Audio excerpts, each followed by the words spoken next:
will be talking about the oldest book in the history of mankind. The first book printed in the Gutenberg press.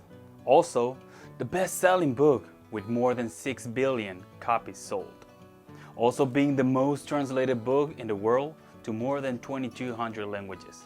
Today, we will see a small introduction to this wonderful book, the Bible.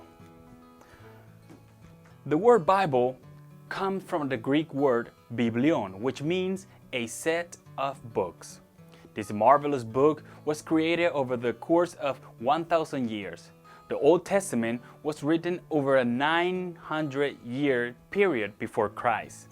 The next book, known as the New Testament, was also written over the 100-year period after Christ. This book contains two main divisions, the Old Testament and the New Testament. Then it has the books within this division. Within these books, we will find chapters and finally verses, which were added in the 15th century to make it easier to find specific passages and words, such as a vast book. Now, I want to start with the content of these books. The Old Testament, it contains the 5 books of Moses, which we know as the Law, which are the first 5 books of the Bible from Genesis to Deuteronomy. Then it contains historical books that start from Joshua to the book of Esther. Following these history books, we find the books of poems and wisdom that starts from Job to Song of Solomon. We continue to see the prophetic books divided into types of prophets. The major prophets who are called that because they write more. And we see that from Isaiah to Daniel, and the lessers because they wrote less, from Hosea to Malachi. And this sum all of these books is 39 total. These are the books written before Christ. Now that we know the content of the Old Testament, let's move on the second part of this wonderful book, the New Testament. It begins with the 4 Gospels: Matthew, Mark, Luke, and John. These books are biographies of Jesus, seen from a different points of view.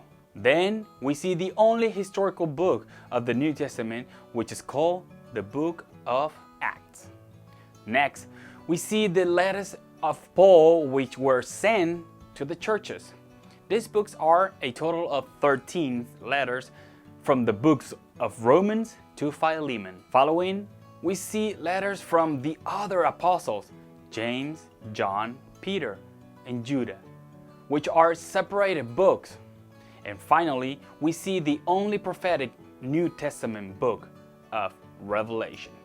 In total, there are 66 canonized books written by 40 different authors, and all bearing the same message, written by many authors over many years and many places.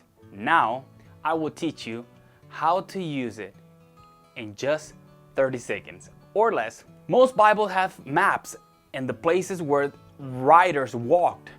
This is important to know a little to locate where they are now. They also have an index of reference keywords that tell us where they are in the Bible. For example, money, love, envy. So as the last tip, if you do not know Jesus Christ, I invite you to read the Gospel of John, which is the only book in the whole Bible addressed to non-believers. And this is the Bible. I'm Pastor Pedro Rodriguez, and I hope I can see you in the next episode.